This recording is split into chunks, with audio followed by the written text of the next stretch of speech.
السلام عليكم ورحمة الله.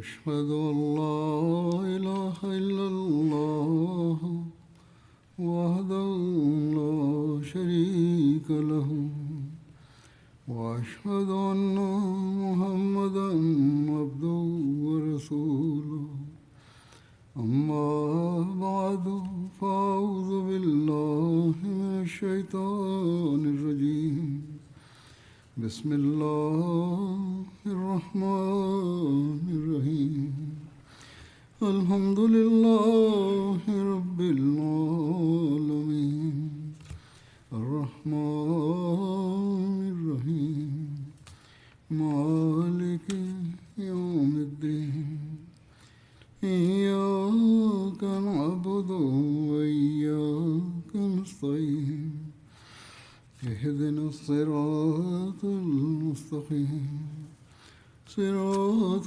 الذين أنعمت عليهم غير المغضوب عليهم ولا الضالين. ஹுனைன் போரை பற்றிய சில கூடுதல் விவரங்களை இன்று நான் எடுத்துக் கூறுவேன். பெருமானார் ஸல்லல்லாஹு அலைஹி வஸல்லம் அவர்கள் மக்காவில் இருந்து புறப்பட்ட போது ஹஸ்ரத் அத்தா பின் அசீது அவர்களை மக்காவின் அமீராக நியமித்தார்கள். இவர்கள்தான் மக்காவில் நியமிக்கப்பட்ட முதல் அமீராக இருந்தார்கள். அப்போது ஹஸ்ரத் அத்தாப் அவர்களுக்கு ஏறத்தாழ 20 வயதாக இருந்தது. மக்காவாசிகளுக்கு மார்க்க கல்வியை கற்றுக் கொடுக்கும் பொறுப்பை ஹஸ்ரத் முஆஸ் பின் ஜபல் அவர்களிடம் ஒப்படைத்தார்கள். ஹஸ்ரத் அத்தாப் அவர்களின் அறிமுகம் என்னவென்றால், இவர்களின் தந்தை அசீத் பின் அபுல் ஐஸ் பின் உமையா என்பதாகும். ஹஸ்ரத் அத்தாப் அவர்களின் அறிமுகம் என்னவென்றால், இவர்களின் தந்தை பெயர் அசீத் பின் அபுல் ஐஸ் பின் உமையா என்பதாகும். தந்தை மகன் இருவரும் குறைஷிய கோத்திரத்தின் தலை சிறந்தவர்களாக இருந்தனர். இஸ்லாத்திற்கு கடுமையான எதிர்ப்பாளர்களாகவும் இருந்தனர். இவர்களின் தாயாரின் பெயர் ஜைனப் என்பதாகும். அத்தாப் அவர்களின் தந்தை மக்கா வெற்றிக்கு முன்பே இறந்துவிட்டார்கள். அத்தாப் அவர்களுக்கு இஸ்லாத்தின் மீது இருந்த வெறுப்பும் அவர்கள் இஸ்லாத்தை விட்டு விலகி இருந்ததும் எந்த அளவுக்கு இருந்ததென்றால், மக்கா வெற்றியின் போது ஹஸ்ரத் பிலால் அவர்கள் காபாவில் பாங்கு சொன்னபோது, என் தந்தை இந்த பாங்கை கேட்கும் முன் இந்த உலகத்தை விட்டு சென்றதற்கு அல்லாஹுக்கு நன்றி என்று அத்தாப் தன் தோழர்களிடம் கூறிக்கொண்டிருந்தார். எவ்வாறு இருப்பினும் அதற்கு பிறகு மக்கா வெற்றியின் நாளில் அத்தாப் அவர்கள் இஸ்லாத்தை ஏற்றுக்கொண்டார்கள். ஒரு சமயம் பெருமானார் ஸல்லல்லாஹு அலைஹி வஸல்லம் அவர்கள் தம்முடைய கனவில் இவர்களின் தந்தை அசீத் பின் அபுல் ஐஸை இஸ்லாமிய நிலையில் மக்காவில் பொறுப்பாளராக கண்டார்கள். அவரோ குஃபுர் நிலையில் இறந்திருந்தார். தற்போது பெருமானார் ஸல்லல்லாஹு அலைஹி வஸல்லம் அவர்கள் கண்ட கனவின் விளக்கம் அத்தாப் அவர்களின் உருவில் வெளிப்பட்டது. ஒரு அறிவிப்பின்படி பெருமானார் ஸல்லல்லாஹு அலைஹி வஸல்லம் அவர்கள் தமது கனவில் அத்தாப் அவர்கள் சொர்க்க வாசலுக்கு வந்து அதை வேகமாக தட்டினார் என்றும், பிறகு வாசல் திறக்கப்பட்டு அதில் அவர் நுழைந்து விட்டார் என்றும் கூறினார்கள். மற்றொரு அறிவிப்பின்படி பெருமானார் ஸல்லல்லாஹு அலைஹி வஸல்லம் அவர்கள் அத்தாபின் தந்தை அசீதை நான் சொர்க்கத்தில் கண்டேன், அவர் இறை மறுப்பு நிலையில் இறந்துவிட்டார், பிறகு அவர் எப்படி சொர்க்கத்தில் நுழைந்தார் என்று நான் வியந்தேன் என்று கூறினார்கள். மக்கா வெற்றி நாளில் அத்தாபின் அசீது பெருமானார் ஸல்லல்லாஹு அலைஹி வஸல்லம் அவர்களின் முன்னால் வந்தபோது, இவரைத்தான் நான் சொர்க்கத்தில் கண்டேன், இவரை என்னிடம் அழைத்து வாருங்கள் என்று அன்னார் கூறினார்கள். பிறகு அவர்கள் பெருமானார் ஸல்லல்லாஹு அலைஹி வஸல்லம் அவர்களிடம் கொண்டு வரப்பட்டார்கள். பெருமானார் ஸல்லல்லாஹு அலைஹி வஸல்லம் அவர்கள் அவர்களை மக்காவிற்கு அமீராக நியமித்து, அத்தாபே, எந்த மக்களுக்கு நான் உங்களை அமீராக நியமித்திருக்கிறேன் என்று உங்களுக்கு தெரியுமா? நான் உங்களை அஹ்லுல்லா, அதாவது அல்லாஹ்வின் வீட்டாருக்கு அமீராக நியமித்திருக்கிறேன். எனவே அவர்களிடம் நல்ல விதமாக நடந்து கொள்ளுங்கள் என்று அன்னார் கூறினார்கள். அன்னார் இதை 3 முறை கூறினார்கள். பெருமானார் ஸல்லல்லாஹு அலைஹி வஸல்லம் அவர்கள் காலமானவரை அவர்கள் மக்காவிற்கு பொறுப்பாளராக இருந்தார்கள். ஓர் அறிவிப்பின்படி அவர்கள் ஹஸரத் அபூபக்கர் அவர்களின் காலகட்டத்திலும் மக்காவிற்கு பொறுப்பாளராக இருந்தார்கள் என்றும், ஹசரத் அபூபக்கர் அவர்கள் காலமான அதே நாளில்தான் இவர்களும் காலமானார்கள் என்றும் வருகிறது. மற்றொரு அறிவிப்பின்படி ஹசரத் உமர் அவர்களின் காலகட்டம் வரையிலும் அவர்கள் உயிரோடு இருந்தார்கள் என்று வருகிறது. மக்காவில் இருந்து ஹுனைன் நோக்கி புறப்பட்டது பற்றி எழுதப்பட்டுள்ளதாவது, பெருமானார் ஸல்லல்லாஹு அலைஹி வஸல்லம் அவர்கள் ஹுனைன் போருக்காக 6ஆம் ஷவ்வால் சனிக்கிழமை அன்று புறப்பட்டு 10ஆம் ஷவ்வால் அன்று ஹுனைன் இடத்தை சென்றடைந்தார்கள். இப்னு கசீர் அவர்களின் கூற்றுப்படி 5ஆம் ஷவ்வால் அன்று புறப்பட்டார்கள். பெருமானார் ஸல்லல்லாஹு அலைஹி வஸல்லம் அவர்கள் ஹுனைன் நோக்கி சென்றபோது அவர்களின் 2 மனைவிமார்களான ஹஸ்ரத் உம்மு சல்மா மற்றும் ஹஸ்ரத் ஜைனப் ஆகியோர் உடன் இருந்தார்கள். சில அறிவிப்புகளின்படி ஹஸ்ரத் உம்மு சல்மா மற்றும் ஹஸ்ரத் மைமூனா ஆகியோர் உடன் இருந்தார்கள். ஆனால் நம்பகமான அறிவிப்புகளின்படி ஹஸ்ரத் உம்மு சல்மா மற்றும் ஹஸ்ரத் ஜைனப் ஆகியோர் உடன் இருந்தார்கள். முஸ்லிம்களின் எண்ணிக்கையை குறித்து எழுதப்பட்டுள்ளது என்னவென்றால், ஹுனைன் போரில் இஸ்லாமிய படையினரின் எண்ணிக்கை எதிரிகளின் எண்ணிக்கையை விட குறைவாக இருந்த போதிலும் இதற்கு முந்தைய போர்களை ஒப்பிடும்போது அதிக எண்ணிக்கையில் முஸ்லிம்கள் இருந்தார்கள். எண்ணிக்கை ரீதியாக மட்டுமல்லாமல் ஆயுத ரீதியாகவும் அதிக எண்ணிக்கையை கொண்டதாக இருந்தது. இமாம் மகாசி அவர்கள் பெருமானார் ஸல்லல்லாஹு அலைஹி வஸல்லம் அவர்கள் 12,000 முஸ்லிம்களுடன் பயணம் செய்து புறப்பட்டார்கள் என்று எழுதியுள்ளார்கள். மக்கா வெற்றிக்காக மதினாவில் இருந்து வந்த 10,000 சஹாபிகளும் பெருமானார் ஸல்லல்லாஹு அலைஹி வஸல்லம் அவர்களுடன் வந்தார்கள்.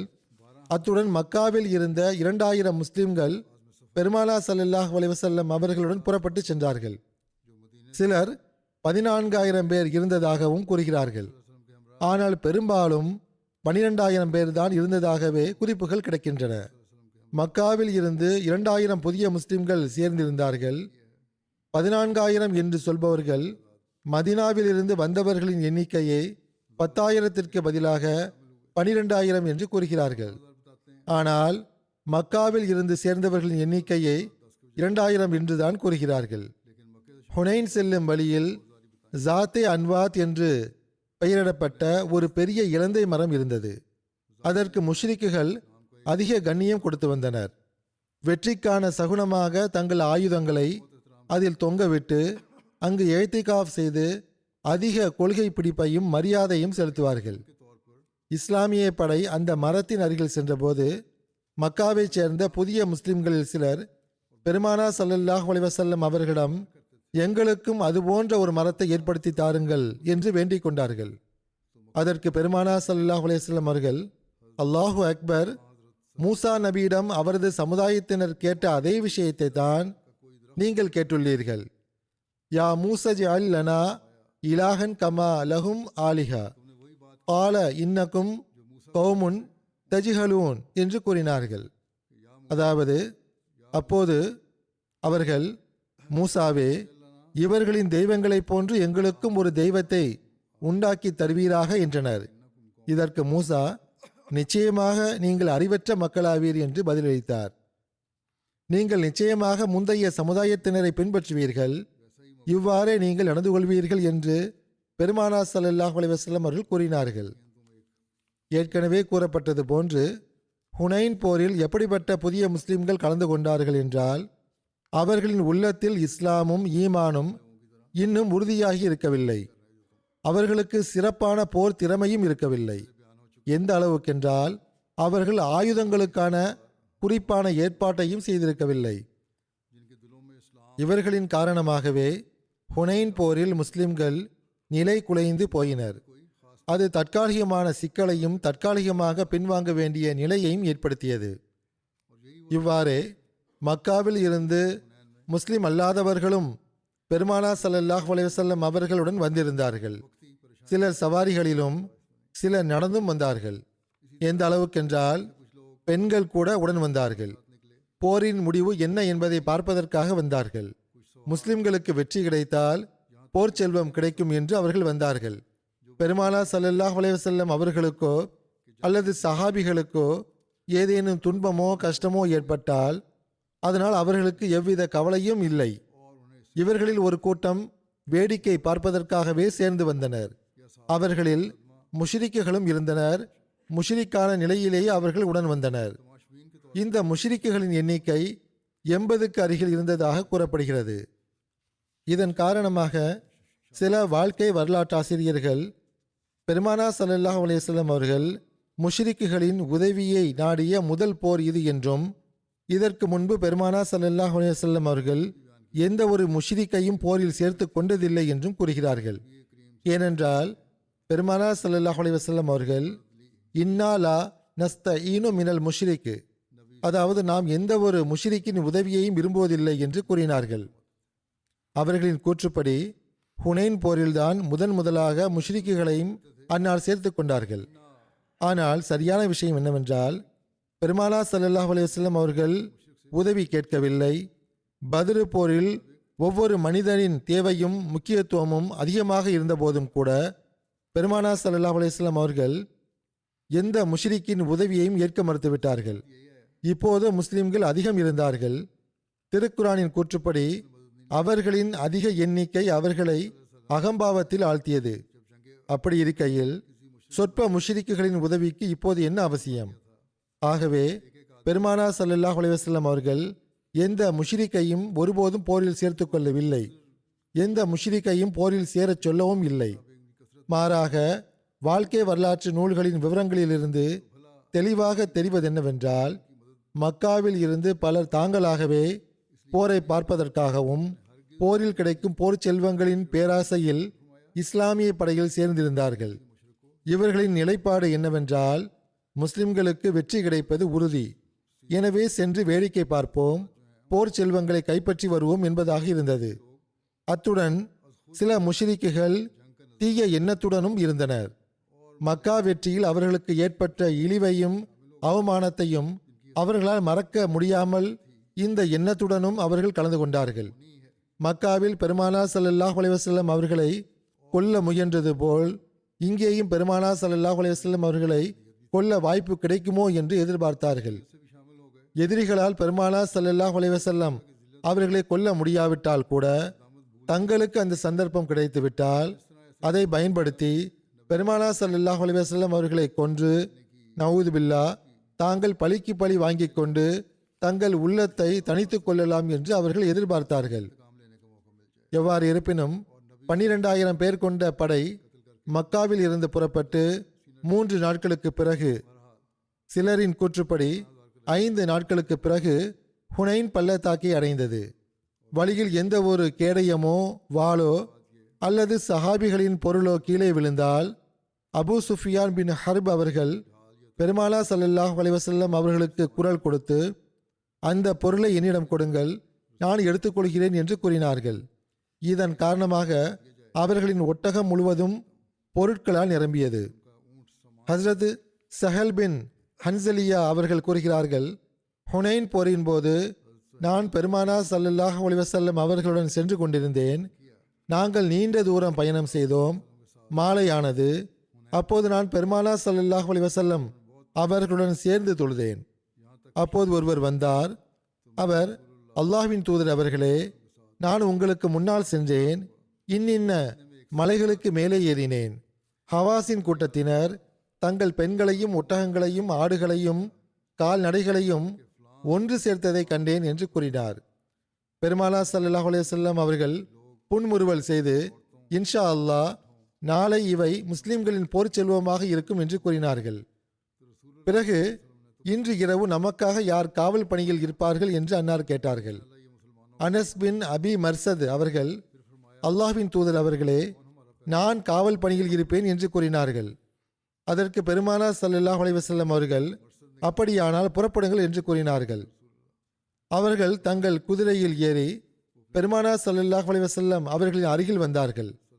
பெருமானா ஸல்லல்லாஹு அலைஹி வஸல்லம் அவர்கள், அந்த பள்ளத்தாக்கிற்கு சென்று அதன் உயரமான இடத்திற்கு சென்று விடுங்கள். உங்கள் காரணமாக இரவில் நமக்கு ஏதேனும் ஏமாற்றம் ஏற்படக்கூடாது. அதாவது நீங்கள் கவனமற்று இருக்கக்கூடாது, எதிரிகள் ஏமாற்றிவிடக்கூடாது என்று கூறினார்கள். அந்த காவல் பணி அன்னாருக்காக கிடையாது, மாறாக அக்கம் பக்கம் உள்ள பகுதிகளில் இருந்து செய்தி சேகரிப்பதற்காக அவரை காவல் பணியில் நிற்க வைப்பது பற்றி அன்னார் கூறினார்கள். காலையானதும் பெருமானா ஸல்லல்லாஹு அலைஹி வஸல்லம் அவர்கள் தமது தொழுகைக்காக புறப்பட்டார்கள். அவர்கள் ஃபஜ்ர் தொழுகையின் 2 ரக்காத்து சுன்னத் தொழுதார்கள். தொழுகைக்காக இக்காமத்து சொல்லப்பட்டது.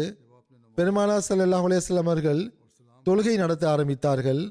அன்னாரின் முகம் பள்ளத்தாக்கை நோக்கி இருந்தது. அன்னார் தொழுகையை முடித்து சலாம் கூறிய போது, மகிழ்ச்சி அடையுங்கள், உங்களுக்கு நற்செய்தி, உங்களின் காவல்காரர் வந்துவிட்டார் என்று கூறினார்கள். அதாவது கண்காணிப்பு பணிக்காக நியமிக்கப்பட்டிருந்தவர். சஹாபிகள் பள்ளத்தாக்கிலும் மரங்களிலும் பார்க்க ஆரம்பித்தார்கள். இறுதியில் அவர் வந்தார். பெருமானா ஸல்லல்லாஹு அலைஹி வஸல்லம் அவர்களிடம் வந்து நின்றார். அவர் சலாம் கூறி, பெருமானா ஸல்லல்லாஹு அலைஹி வஸல்லம் அவர்கள் கட்டளையிட்டபடி நான் அந்த பள்ளத்தாக்கின் உயரமான இடத்திற்கு சென்றேன். காலை ஆனதும் 2 பள்ளத்தாக்கிலும் நான் ஏறி பார்த்தேன். ஆனால் யாரும் என் கண்ணில் படவில்லை என்று கூறினார். அதற்கு பெருமானா ஸல்லல்லாஹு அலைஹி வஸல்லம் அவர்கள், இரவில் நீங்கள் கீழே இறங்கினீர்களா என்று கேட்டார்கள். அவர் தொழுகைக்காகவும் இயற்கை உபாதைகளுக்காகவும் தவிர இறங்கவில்லை என்று கூறினார். அதற்கு பெருமானா ஸல்லல்லாஹு அலைஹி வஸல்லம் அவர்கள், சொர்க்கம் உங்களுக்கு உறுதியாயிற்று, நீங்கள் நன்றாக டியூட்டி கொடுத்தீர்கள் என்று கூறினார்கள். முஷ்ரிக்குகளின் உளவாளிகள் பற்றிய குறிப்புகளும் காண கிடைக்கின்றன. பெருமானா ஸல்லல்லாஹு அலைஹி வஸல்லம் அவர்கள் 10ஆம் ஷவ்வால் செவ்வாய்க்கிழமை இஷா நேரத்தில் ஹுனைன் வந்தடைந்திருந்தார்கள். மாலிக் பின் அவுஃப் ஹவாஸின் கூட்டத்தைச் சேர்ந்த 3 பேரை உளவாளிகளாக அனுப்பி முஸ்லிம்களின் படையை சுற்றி வந்து ஆய்வு செய்து அனைத்து விவரங்களையும் வந்து கூறும்படி கூறினான். ஆனால் அந்த 3 பேரும் திரும்பி வந்தபோது திகிலடைந்து போய் இருந்தார்கள். உங்களுக்கு கேடு நேரட்டும், உங்களுக்கு என்ன ஆனது என்று மாலிக் கேட்டான். அதற்கு அவர்கள், நாங்கள் குதிரைகளில் வெள்ளை ஆட்களை பார்த்தோம். அல்லாஹ்வின் மீது ஆணையாக போர் நடந்தால் இந்த நிலையை நம்மால் சமாளிக்க முடியாது. அல்லாஹ்வின் மீது ஆணையாக நாம் பூலோக வாசிகளுடன் போர் செய்ய முடியாத நிலையில் இருக்கும்போது விண்ணுலக வாசிகளுடன் எப்படி போர் செய்ய முடியும்? நீங்கள் எங்களின் பேச்சை ஏற்றுக்கொள்வீர்கள் என்றால் உங்கள் சமுதாயத்தினருடன் திரும்பிச் சென்று விடுங்கள். நாங்கள் கண்டதையே மக்களும் கண்டால் எங்களுக்கு ஏற்பட்டது போல் அவர்களுக்கும் கஷ்டம் ஏற்படும் என்றனர். அதற்கு மாலிக், உங்களுக்கு அழிவு உண்டாகட்டும், நீங்கள் படையில் அனைவரையும் விட கோழைகள் என்று கூறினான். இந்த செய்தி படை முழுவதுமாக பரவிவிடக்கூடாது, இவ்விஷயம் வெளியே சென்றுவிடக்கூடாது என்பதற்காக அவர்களை அவன் மறைத்து வைத்தான். பிறகு, உங்களுள் சிறந்த வீரன் யாரேனும் உள்ளானா, அவனை பற்றி எனக்கு சொல்லுங்கள் என்று மாலிக் கேட்டான். அங்கு இருந்த அனைவரும் ஒரு நபரை குறித்து இவர் மிகவும் வீரன் என்று ஒருமித்த கருத்தை தெரிவித்தனர். பிறகு அவன் புறப்பட்டு சென்றான். மாலிக் அவனையும் அனுப்பி வைத்தான். இவனும் சீக்கிரம் திரும்பி வந்து விட்டான். இவனுக்கு முன்பு வந்த 3 பேரை போன்று இவனும் பயந்து போயிருந்தான். நீ என்ன கண்டாய் என்று மாலிக் கேட்டான். அதற்கு அந்த வீரன், நான் கருப்பு வெள்ளை குதிரைகளில் வெள்ளை மனிதர்களை கண்டேன். அவர்களை பார்க்க கூட எனக்கு துணிவு இருக்கவில்லை. அல்லாஹ்வின் மீது ஆணையாக நீங்கள் காணும் அந்த திகில் எனக்கும் ஏற்பட்டது. என்னால் இதை சமாளிக்க முடியாது. நாம் இங்கிருந்து திரும்பிச் செல்வதுதான் சிறந்தது என்று பதிலளித்தான். ஆனால் அவ்வாறு இருந்தும் மாலிக் பின் அவுஃப் தன் எண்ணத்தில் இருந்து பின்வாங்கவில்லை. எதிரிகளின் உளவாளிகள் எதை கண்டு எடுத்துரைத்தார்களோ அதை பற்றி வாழ்க்கை வரலாற்று ஆசிரியர்கள் கூறும்போது அதற்கு 2 அம்சங்கள் இருக்கலாம் என்று கூறுகிறார்கள். அந்த உளவாளிகள் வானவர்களை கண்டார்கள், அவர்களை கண்டதால் பயந்து விட்டார்கள் என்று ஒரு சாரார் கூறுகிறார்கள். மற்றொரு கருத்து, அவர்கள் முஸ்லிம்களின் படையை பார்த்தபோது இறைவனுடைய ஆதிக்க அச்சம் அவர்கள் மீது ஏற்பட்டது, அதன் காரணமாக அவர்கள் பயந்து விட்டார்கள் என்பதாகும். ஹஸ்ரத் சலமா பின் அக்வா அவர்கள் அறிவிக்கிறார்கள், நாங்கள் பெருமானா ஸல்லல்லாஹு அலைஹி வஸல்லம் அவர்களுடன் ஹவாஸின் மீது தாக்குதல் தொடுத்தோம். அப்போது காலையில் சூரியன் மேலே எழும் நேரத்தில் ஒருவர் ஒட்டகத்தில் வந்தார். அப்போது நாங்கள் அன்னாருடன் உணவு அருந்தி கொண்டிருந்தோம். அவர் தன் ஒட்டகத்தை உட்கார வைத்து கயிற்றால் கட்டினார். பிறகு எங்களிடம் வந்து எங்களோடு சேர்ந்து உணவு அருந்த ஆரம்பித்தார். அதாவது அவர் சஹாபியுடன் அமர்ந்து கொண்டார். ஓர் அறிவிப்பின்படி அவர் மக்களிடம் பேச ஆரம்பித்தார் என்றும் வருகிறது. நாங்கள் மிகவும் சோர்வாக இருந்தோம் என்றும் சவாரிகளும் குறைவாகவே இருந்தன என்றும், பிறகு அந்த நபர் அவர்களுடன் பேசி முடித்த பிறகு வேகமாக தன் ஒட்டகத்தை நோக்கி சென்றார். விரைவாக கயிற்றை அவிழ்த்து அதன் மீது அமர்ந்து ஒட்டகத்தை வேகமாக விரட்ட ஆரம்பித்தார். அப்போது பெருமானார் ஸல்லல்லாஹு அலைஹி வஸல்லம் அவர்கள் அதை பார்த்து, இவன் உளவாளி, இவனை பிடித்து கொன்றுவிடுங்கள் என்று கூறினார்கள். பனு அஸ்லம் கோத்திரத்தைச் சேர்ந்த ஒருவர் பெண் ஒட்டகத்தில் ஏறிக்கொண்டு அவனை பின்தொடர்ந்து சென்றார். ஹஸ்ரத் சலமா அவர்கள் கூறுகிறார்கள், நான் என் பெண் ஒட்டகத்தின் மீது ஏறிக்கொண்டு அவனை பின்தொடர்ந்து விரட்டிச் சென்றேன். அவனை நெருங்கி முன்னால் இருந்து அவனது ஒட்டகத்தின் மூக்கணாங்கயிற்றை பிடித்தேன். நான் அவனது ஒட்டகத்தை உட்கார வைத்தேன். அவன் தன் முழங்காலை தரையில் வைத்தபோது நான் வாளால் அவனை தாக்கினேன். அந்த மனிதனின் கழுத்தை வெட்டினேன். அவன் கீழே விழுந்து விட்டான். நான் அவனது ஒட்டகத்தையும் ஆயுதங்களையும் அனைத்து பொருட்களையும் எடுத்துக்கொண்டு பெருமானார் ஸல்லல்லாஹு அலைஹி வஸல்லம் அவர்களிடம் சென்றேன். பெருமானார் ஸல்லல்லாஹு அலைஹி வஸல்லம் அவர்கள் மக்களிடம் இவனை கொன்றது யார் என்று கேட்டார்கள். சஹாபிகள் இப்னு அக்வா என்று கூறினார்கள். அதற்கு பெருமானார் ஸல்லல்லாஹு அலைஹி வஸல்லம் அவர்கள் இந்த பொருட்கள் அனைத்தும் அவருக்கே சொந்தமானது என்று கூறினார்கள். முஸ்லிம்களின் எண்ணிக்கை 12,000 பேருக்கு எதிராக எதிரிகளின் எண்ணிக்கை 30,000 இருந்தது. புனேன் போரை பற்றி கூறும்போது சில சமயம் எதிரிகளின் எண்ணிக்கை 30,000 என்றும், சில சமயம் 20,000 என்றும், சில சமயம் 4,000 என்றும் கூறப்படுகின்றது. அதன் விவரம் என்னவென்றால், எதிர்த்தரப்பில் இருந்த எதிரிகளின் எண்ணிக்கை 20,000 இருந்தது. அவர்களுடன் அவர்களின் மனைவி பிள்ளைகளை சேர்த்து கொண்டால் எண்ணிக்கை 30,000 ஆகிறது. மாலிக் பின் அவுஃப் தனது படையில் இருந்து சிறந்த வில்லாளிகளை தேர்ந்தெடுத்து மலையில் ஒளித்து வைத்திருந்தான். அவர்கள் தக்க சமயத்திற்காக காத்திருந்தார்கள். அவர்கள்தான் முஸ்லிம்கள் மீது திடீரென்று ஒரே நேரத்தில் தாக்குதல் நடத்தி இஸ்லாமிய படையில் குழப்பத்தை ஏற்படுத்தினார்கள். இவர்களின் எண்ணிக்கை 4,000 இருந்தது. பனு ஹவாஸின் தளபதியான மாலிக் பின் அவுஃப் தனது படைகளை எவ்வாறு வரிசைப்படுத்தி இருந்தான் என்றால், இரவில் 2/3 பகுதி கழிந்துவிட்ட பிறகு மாலிக் பின் அவுஃப் தனது படையினரிடம் சென்று ஹுனைன் பள்ளத்தாக்கில் தீர்மானிக்கப்பட்ட இடங்களில் அவர்களை மறைத்து வைத்தான். அந்த பள்ளத்தாக்கு எவ்வாறானதாக இருந்தது என்றால், அதில் பல பள்ளங்கள் இருந்தன. அதில் மக்கள் பரவி இருந்தனர். அவர்கள் பெருமானார் ஸல்லல்லாஹு அலைஹி வஸல்லம் அவர்கள் மீதும் அவர்களின் சஹாபிகள் மீதும் திடீரென்று தாக்குதல் தொடுப்பதற்காக பதுங்கியிருந்தனர். காஃபிர்களின் அணிவகுப்பு எவ்வாறு இருந்தது என்றால், முதலில் குதிரைப்படை, அதற்கு பிறகு காலாட்படை, அதற்கு பின்னால் ஒட்டகத்தில் பெண்களும் அவர்களது குழந்தைகளும் இருந்தார்கள். அதற்கு பின்னால் மற்ற பொருட்களும், ஒட்டகங்கள், ஆடுகளும் மற்ற கால்நடைகளும் இருந்தன. மக்காவில் இருந்து ஹுனைன் புறப்பட்ட போது பெருமானார் ஸல்லல்லாஹு அலைஹி வஸல்லம் அவர்கள் பனு சுலைம் குலத்தைச் சேர்ந்த 1000 குதிரை வீரர்களை பந்தி படையாக வைத்திருந்தார்கள். அதன் தலைமை ஹஸ்ரத் காலித் பின் வலீத் அவர்களும் ஒப்படைக்கப்பட்டிருந்தது. இஸ்லாமிய படை ஜெஹரானா என்ற இடத்தை அடைந்த போது அதிகாலை நேரத்தில் பெருமானார் ஸல்லல்லாஹு அலைஹி வஸல்லம் அவர்கள் முழு படையையும் வலதுபுறம், இடதுபுறம் மற்றும் மத்திய பகுதி என்று பிரித்தார்கள். பெருமானார் ஸல்லல்லாஹு அலைஹி வஸல்லம் அவர்கள் மத்திய பகுதியில் இருந்தார்கள். மேலும் முஹாஜிரீன்கள் மற்றும் அன்சாரிகளிடையே பெரிய கொடிகளை பிரித்து கொடுத்தார்கள். முஹாஜிரீன்களின் ஒரு கொடியை ஹஸ்ரத் அலி அவர்களிடமும், மற்றொரு கொடியை ஹஸ்ரத் சாத் பின் அபி வக்காஸ் அவர்களிடமும், மற்றொரு கொடியை ஹஸ்ரத் உமர் ஃபாரூக் அவர்களிடமும் கொடுத்தார்கள். அன்சாரிகளில் இருந்து ஹஸ்ரஜ் இனத்தின் கொடியை ஹஸ்ரத் ஹுப்பா பின் முன்சிர் அவர்களிடமும், அவுஸ் இனத்தின் கொடியை ஹஸ்ரத் உசைத் பின் ஹுசைர் அவர்களிடமும் கொடுத்தார்கள்.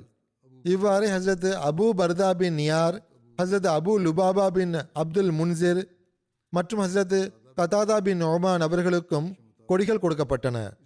இது தவிர 20க்கும் மேற்பட்ட சிறிய கொடிகளையும் பெருமானார் ஸல்லல்லாஹு அலைஹி வஸல்லம் அவர்கள் பல்வேறு குழுக்களுக்கு பிரித்து கொடுத்தார்கள். ஹுனைன் போரின் போது ஒருவர் குறைந்த எண்ணிக்கையின் காரணமாக இன்று நாம் தோல்வி அடைய மாட்டோம் என்றார். அதாவது இன்று நாம் மிக அதிக எண்ணிக்கையில் இருக்கிறோம் என்று கூறினார். ஆனால் பெருமானார் ஸல்லல்லாஹு அலைஹி வஸல்லம் அவர்கள் இந்த விஷயத்தை மிகவும் வெறுத்தார்கள். திருக்குர்ஆனும் இந்த விஷயத்தை விரும்பத்தகாததாக கருதியவாறு, இது ஆஜபத்துக்கும் கஸ்ரத்துக்கும், உங்களின் பெரும்பான்மை உங்களை அகம்பாவத்தில் ஆழ்த்திய போது என்று கூறியுள்ளது. ஹுனைன் போரில் முதலில் முஸ்லிம்களுக்கு வெற்றி கிடைத்தது. பிறகு எதிரிகளின் கடுமையான தாக்குதலால் குழப்பம் ஏற்பட்டது. இதன் காரணமாக தற்காலிகமாக தோல்வி ஏற்பட்டது. இது பற்றி ஏற்கனவே கூறப்பட்டு விட்டது. ஆனால் கடைசியில் முஸ்லிம்களுக்கு மகத்தான வெற்றி கிடைத்தது.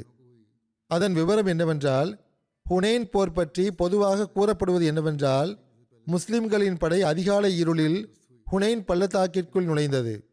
அப்போது எதிரிகளின் படை ஏற்கனவே பள்ளத்தாக்கிற்குள் இருந்தது. மேலும் அவர்களின் சிறந்த திறமையான வில்லாளிகள் அங்குள்ள பள்ளத்தாக்குகளில் ஒளிந்திருந்தனர். முஸ்லிம்கள் இவர்களை பற்றி தெரியாமல் பள்ளத்தாக்கிற்குள் நுழைந்தபோது இந்த வில்லாளிகள் திடீரென்று தாக்கினார்கள். இதன் காரணமாக முஸ்லிம்களின் படையில் குழப்பம் ஏற்பட்டது. அவர்கள் பின்வாங்கி ஓட ஆரம்பித்தார்கள். எந்த அளவுக்கென்றால், பெருமானா ஸல்லல்லாஹு அலைஹி வஸல்லம் அவர்களும் அவர்களின் சில சஹாபிகளும் மட்டும் அங்கு நின்றிருந்தார்கள். பிறகு பெருமானா ஸல்லல்லாஹு அலைஹி வஸல்லம் அவர்கள் தொடர்ந்து அழைத்த போது முஸ்லிம்களின் படை மீண்டும் திரும்பி வந்தது. பிறகு எதிரிகளுடன் ஒரு பெரிய போர் நடந்தது. எதிரிகள் மோசமாக தோல்வியுற்று போர்க்களத்தை விட்டு ஓடிவிட்டார்கள். இப்னு ஹிஷாமின் வாழ்க்கை வரலாற்றில் இது குறிப்பிடப்பட்டுள்ளது. ஆனால் சஹீ புகாரியில் உள்ள ஓர் அறிவிப்பை பார்க்கும்போது ஹுனைன் போர் வேறு சில விவரங்களையும் கொண்டுள்ளதை காண முடிகிறது. ஹுனைன் போரில் கலந்து கொண்ட ஹஸ்ரத் பரா பின் ஆசிப் அவர்களின் ஒரு அறிவிப்பு சஹீ புகாரியில் பல இடங்களில் உள்ளது. அதில் அவர்கள் கூறுகிறார்கள், நாங்கள் பனு ஹவாஸின் மீது தாக்குதல் தொடுத்த போது அவர்கள் தோல்வியடைந்து பின்வாங்கினார்கள். அப்போது நாங்கள் போர் செல்வங்களை சேகரிக்க ஆரம்பித்த சமயத்தில் அவர்கள் எங்கள் மீது அம்பு மலையை கொட்டினார்கள். அதனால் தங்களை பாதுகாக்க எந்த பொருளும் இல்லாத இளைஞர்கள் புறமுதுகு காட்டி ஓடினார்கள். ஆனால் பெருமானா ஸல்லல்லாஹு அலைஹி வஸல்லம் அவர்கள் அப்போதும் போர்க்களத்தில் உறுதியுடன் நின்றிருந்தார்கள். அறிவிப்பாளர் பரா பின் ஆசிப் கூறுகிறார்கள், நான் பெருமானா ஸல்லல்லாஹு அலைஹி வஸல்லம் அவர்களை பார்த்தேன். அவர்கள் ஒரு வெள்ளை கோவேறு கழுதையில் அமர்ந்திருந்தார்கள். அபு சுஃபியான் பின் ஹாரிஸ் அவர்கள் அதன் கடிவாளத்தை பிடித்திருந்தார்கள். அப்போது அன்னார் அனன் நபியுல்லா கதிப் அனபுனு அப்துல் முத்தலிப் என்று கூறிக்கொண்டிருந்தார்கள். அதாவது, நான் நபி, இது பொய் அல்ல, நான் அப்துல் முத்தலிபின் பேரன். புகாரியின் இந்த அறிவிப்பை தவிர்த்து பார்த்தால் ஹுனைன் போருக்கு 2 நிலைகள் உருவாகின்றன. பொதுவாக வாழ்க்கை வரலாற்று ஆசிரியர்கள் அவ்வாறுதான் எடுத்துரைக்கிறார்கள். முதலில் திடீர் தாக்குதலால் முஸ்லிம்கள் சிதறிப்போனார்கள். இரண்டாவதாக முஸ்லிம்கள் மீண்டும் ஒன்று கூடி தாக்குதல் நடத்தி எதிரிகளை தோல்வியுறச் செய்தார்கள். ஆனால் புகாரியின் இந்த அறிவிப்பை அடிப்படையாக கொண்டால் புகாரியின் இந்த அறிவிப்பு மிகவும் சரியானதாக தோன்றுகிறது. ஹுனைன் போருக்கு 3 நிலைகள் உருவாகின்றன. முதல் கட்டத்தில் முஸ்லிம்களின் படை எவ்வித தயக்கமும் இன்றி ஹுனைன் பள்ளத்தாக்கிற்குள் நுழைந்த போது அவர்களுக்கு முன்னால் இருந்த எதிரிகளின் படை பின்வாங்கிக் கொண்டே போனது. முஸ்லிம்கள் எதிரிகளின் பின்வாங்கலை பார்த்தபோது முஸ்லிம்களின் ஒரு பகுதியினர் போர் செல்வத்தை சேகரிக்க தொடங்கினார்கள். இரண்டாம் கட்டத்தில் பனு ஹவாஸின் தளபதி மாலிக் பின் அவுஃப் தன் அணியில் இருந்த சிறந்த வில்லாளிகள் 4000 பேரை மறைவான முறையில் பள்ளத்தாக்குகளில் அமர்த்தியிருந்தான். முஸ்லிம்களின் படை பள்ளத்தாக்கிற்குள் வருவதை அவர்கள் கண்டபோது திடீரென அவர்கள் அம்புகளை கொண்டு பலத்த தாக்குதலை தொடுத்தனர். பனு ஹவாஸின் அரேபியாவில் சிறந்த வில்லாளிகளாக இருந்தனர். அதிகாலை இருள் காரணமாகவும் முஸ்லிம்களின் ஒரு பிரிவினர் போர் செல்வங்களை சேகரிப்பதில் ஈடுபட்டிருந்த காரணமாகவும் சேகரிப்பதில் ஈடுபட்டிருந்த அவர்களில் ஒரு பிரிவினர் மக்காவின் புதிய முஸ்லிம்களாக இருந்தனர்.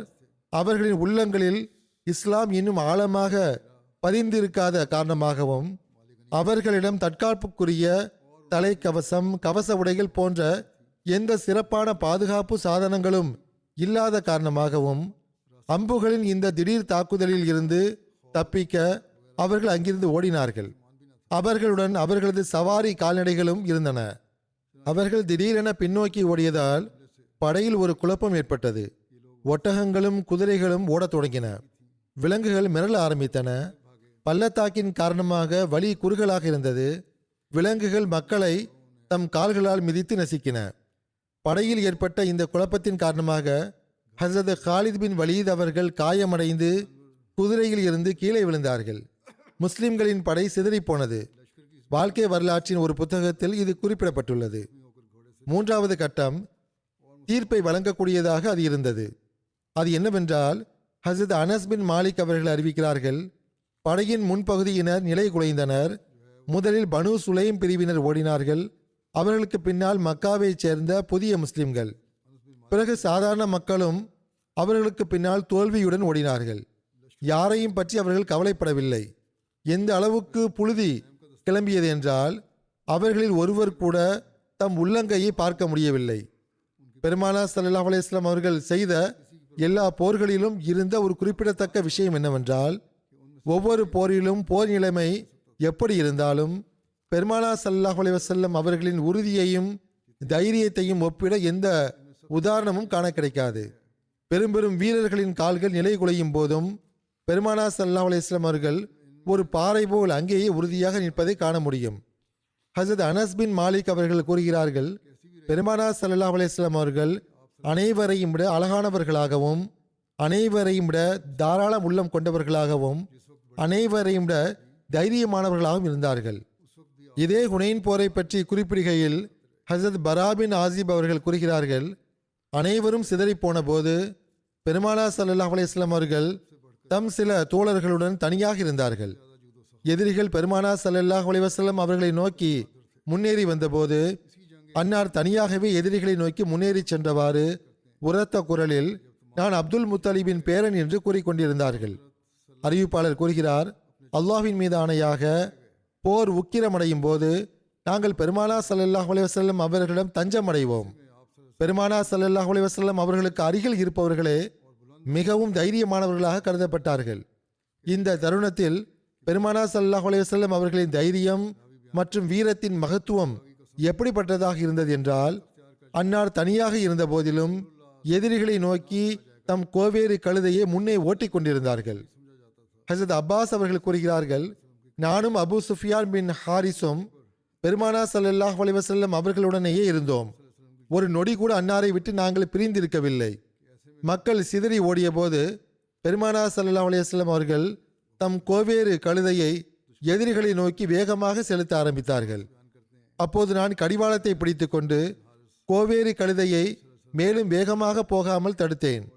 அபு சுஃபியான் பின் ஹாரிஸ் அவர்கள் கடிவாளத்தின் கொக்கியை பிடித்திருந்தார்கள். ஒரு அறிவிப்பின்படி ஹஸரத் அபு பக்ர் அவர்கள் அந்த நேரத்திலும் பெருமானார் ஸல்லல்லாஹு அலைஹி வஸல்லம் அவர்களுடன் இருந்தார்கள். அவர்கள் கோவேறு கழுதையின் கடிவாளத்தை பிடித்து அதை நிறுத்த முயற்சி செய்து கொண்டிருந்தார்கள். பெருமானார் ஸல்லல்லாஹு அலைஹி வஸல்லம் அவர்கள் என்னிடம், அப்பாஸே, மரத்தடியில் இருந்தவர்களை அலையுங்கள், அதாவது ஹுதைபியாவின் போது தம் உயிரை தியாகம் செய்ய உறுதிமொழி எடுத்தவர்களை அலையுங்கள் என்று கூறினார்கள். ஹஸரத் அப்பாஸ் அவர்கள் கூறுகிறார்கள், நான் உரத்த குரலுக்கு சொந்தக்காரனாக இருந்தேன். நான் உரத்த குரலில் அஸ்ஹாபு சமரா என்று அழைத்தேன், அதாவது மரத்தடியில் இருந்தவர்கள் எங்கே இருக்கிறீர்கள் என்று. அவர்கள் கூறுகிறார்கள், அல்லாஹ்வின் மீது ஆணையாக மக்கள் என் குரலை கேட்டபோது மாடு தங்கள் கன்றுகளிடம் திரும்புவது போல் அவர்கள் திரும்பினார்கள். அவர்கள், நாங்கள் ஆஜராகிறோம் அல்லாஹ்வின் தூதரே என்று கூறினார்கள். அவர்கள் பித்தர்களைப் போல் திரும்பி வந்து எதிரிகளுடன் போர் செய்ய ஆரம்பித்தார்கள். இது சஹி முஸ்லிமில் உள்ள ஓர் அறிவிப்பாகும். முஸ்லிம்களின் படை சிதறிய போது பெருமானார் ஸல்லல்லாஹு அலைஹி வஸல்லம் அவர்களுக்கு அருகில் சில நபர்கள் மட்டுமே இருந்தார்கள் என்றும் அவர்களின் எண்ணிக்கை 4 முதல் 300 வரையும் கூறப்படுகிறது.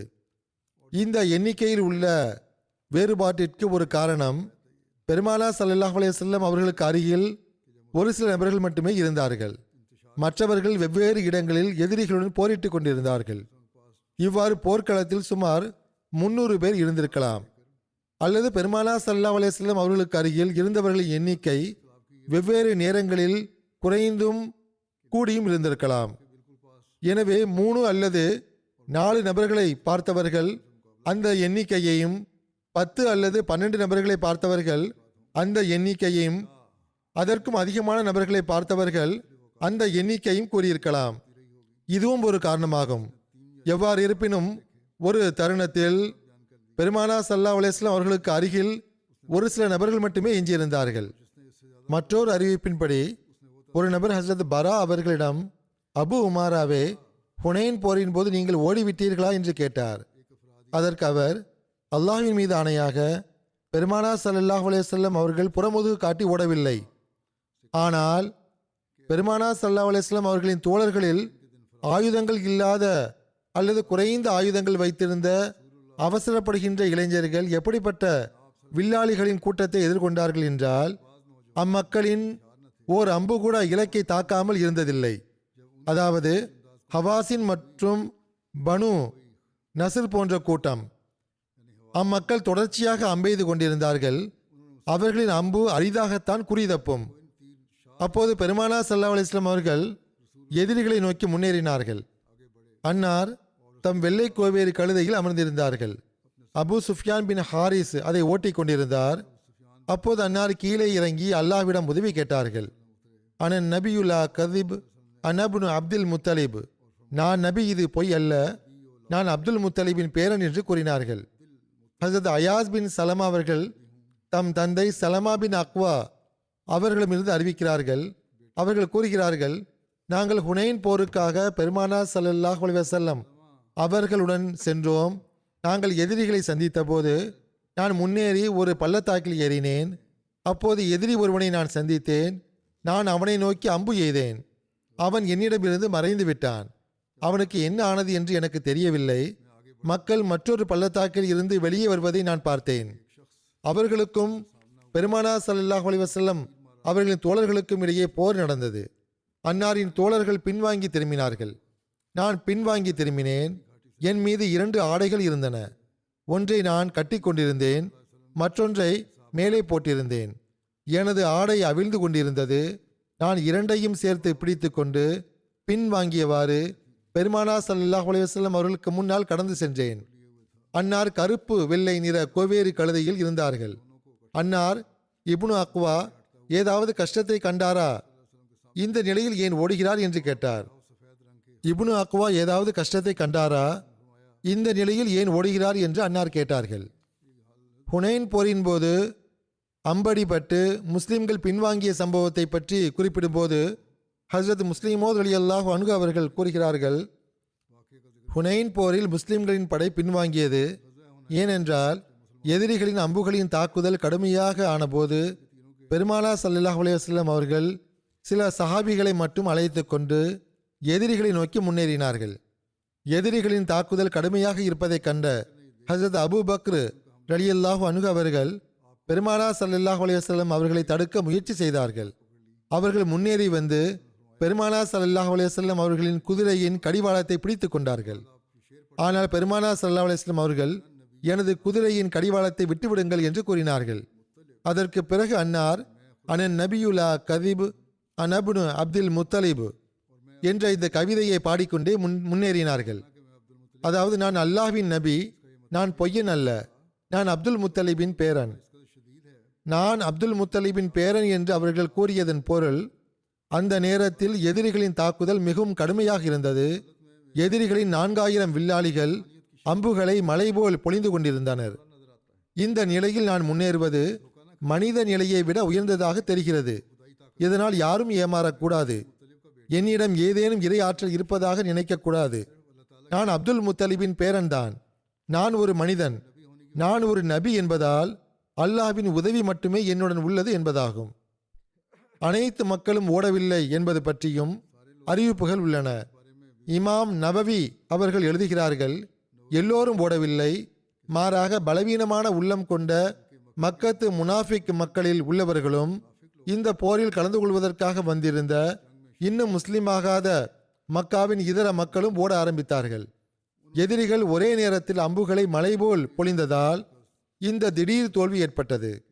எவ்வாறு இருப்பினும் இமாம் நவவி அவர்களின் கூற்றுப்படி பயம் காரணமாக போர்க்களத்தில் இருந்து ஓடியவர்கள் அனைவரும் முஸ்லிம்கள் அல்ல. அதாவது அனைவரும் ஓடவில்லை. மக்காவைச் சேர்ந்த புதிய முஸ்லிம்கள் மட்டுமே ஓடினார்கள். அவர்களில் ஒரு பகுதியினர் உள்ளத்தால் போரில் கலந்து கொள்ளவில்லை. போரில் கிடைக்கும் பொருட்களுக்காகவோ அல்லது வேடிக்கை பார்ப்பதற்காகவோ சேர்ந்தவர்கள். ஆனால் அவர்களின் ஓட்டத்தினாலும் அம்புகளின் கடுமையான தாக்குதலாலும் மற்ற முஸ்லிம்களின் சவாரிகளும் மிரண்டு ஓடிவிட்டன என்பது உண்மையே. அந்த சவாரிகள் அந்த முஸ்லிம்களை இழுத்து கொண்டு ஓடிவிட்டன. இதன் காரணமாக அதிக எண்ணிக்கையிலான மக்கள் பின்வாங்கினார்கள். அவர்கள் வேண்டுமென்றே ஓடவில்லை, ஆனால் மிரண்டு போன சவாரிகளின் காரணமாக திரும்பினார்கள். இதன் காரணமாக களப்பற்ற நன்றியுள்ள முஸ்லிம்களும் சிறிது நேரம் உதவி செய்ய இயலாமல் இருந்தார்கள். எவ்வாறு இருப்பினும் இது பற்றிய கூடுதல் விவரங்கள் உள்ளன. அடுத்த முறை அவை விவரிக்கப்படும் இன்ஷா அல்லாஹ். இன்று முதல் ஜெர்மனியின் ஆண்டு மாநாடும் தொடங்கியுள்ளது. அங்குள்ள பங்கேற்பாளர்கள் அனைவரும் மாநாட்டின் நோக்கங்களை நிறைவேற்ற அல்லாஹ் அவர்களுக்கு நல்வாய்ப்பு வழங்க வேண்டும் என்று துவா செய்ய வேண்டும்.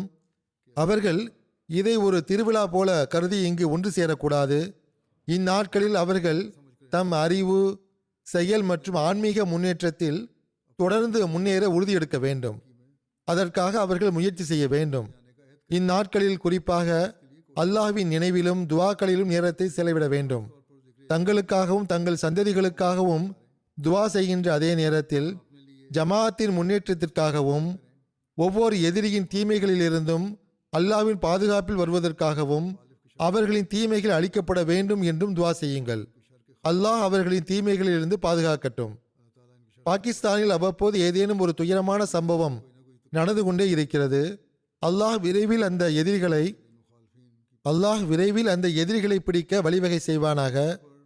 பொதுவாக உலக அமைதிக்காகவும் துவா செய்யுங்கள். இந்த உலக மக்கள் தங்கள் செயல்களின் காரணமாக தங்கள் அழிவுக்கு அருகில் சென்று கொண்டிருக்கிறார்கள். அல்லாஹ் அந்த பயங்கரமான அழிவிலிருந்து நம்மை பாதுகாக்கட்டும். பாலஸ்தீனியர்களுக்காகவும் துவா செய்யுங்கள். இஸ்ரேலிய அரசாங்கமோ கொடுமை மற்றும் அநீதியின் உச்சத்தை அடைந்து விட்டது. பாலஸ்தீனியர்களை இந்த பூமியில் இருந்து முற்றிலுமாக அழிக்க விரும்புவது போல் தெரிகிறது. அப்பாவி குழந்தைகள், பெண்கள், முதியவர்கள், நோயாளிகள் மற்றும் அப்பாவி மக்கள் மீது கொடுமை உச்சத்தை அடைந்து விட்டது. எல்லா இடங்களிலும் ஒரு படுகொலை நடந்து கொண்டிருக்கிறது. இப்போது சில உலக அரசியல்வாதிகளும் அரசாங்கங்களும் இது தவறு, இதை நிறுத்துங்கள் என்று குரல் கொடுக்க தொடங்கியுள்ளனர். ஆனால் இஸ்ரேலிய அரசாங்கம் அவர்களின் பேச்சை கேட்க தயாராக இல்லை. செல்வம் மற்றும் அதிகாரத்தின் போதை அவர்களையும் அமெரிக்காவையும் அதன் ஆதரவாளர்களையும் அகம்பாவம் மற்றும் கொடுமையின் உச்சத்திற்கு கொண்டு சேர்த்துவிட்டது. முஸ்லிம் அரசாங்கங்களும் எதுவும் செய்யவில்லை. அவர்கள் எதுவும் செய்ய முடியாவிட்டாலும் அல்லாஹ் அவர்களுக்கு உதவி செய்ய வருவதற்காக குறைந்தபட்சம் அவர்கள் தங்கள் நிலையை மாற்றி அல்லாஹ்வின் முன்னிலையில் குனிய வேண்டும். அந்தோ அவர்களுக்கு இந்த அறிவு வரட்டும். அதேபோன்று முஸ்லிம்களுக்கு எதிராக கொடுமை செய்கிறார்கள். அல்லாஹ் அவர்களையும் இந்த அநீதியிலிருந்து தடுக்கட்டும். இந்த கொடுமைகளுக்கு எதிராக முடிந்தவரை குரல் கொடுப்பது இன்று அகமதிகளின் வேலையாகும். குறிப்பாக துவாக்களை செய்து வாருங்கள். மனவேதனையுடன் துவா செய்யுங்கள். அல்லாஹ் அதற்கான நல்வாய்ப்பை வழங்குவானாக.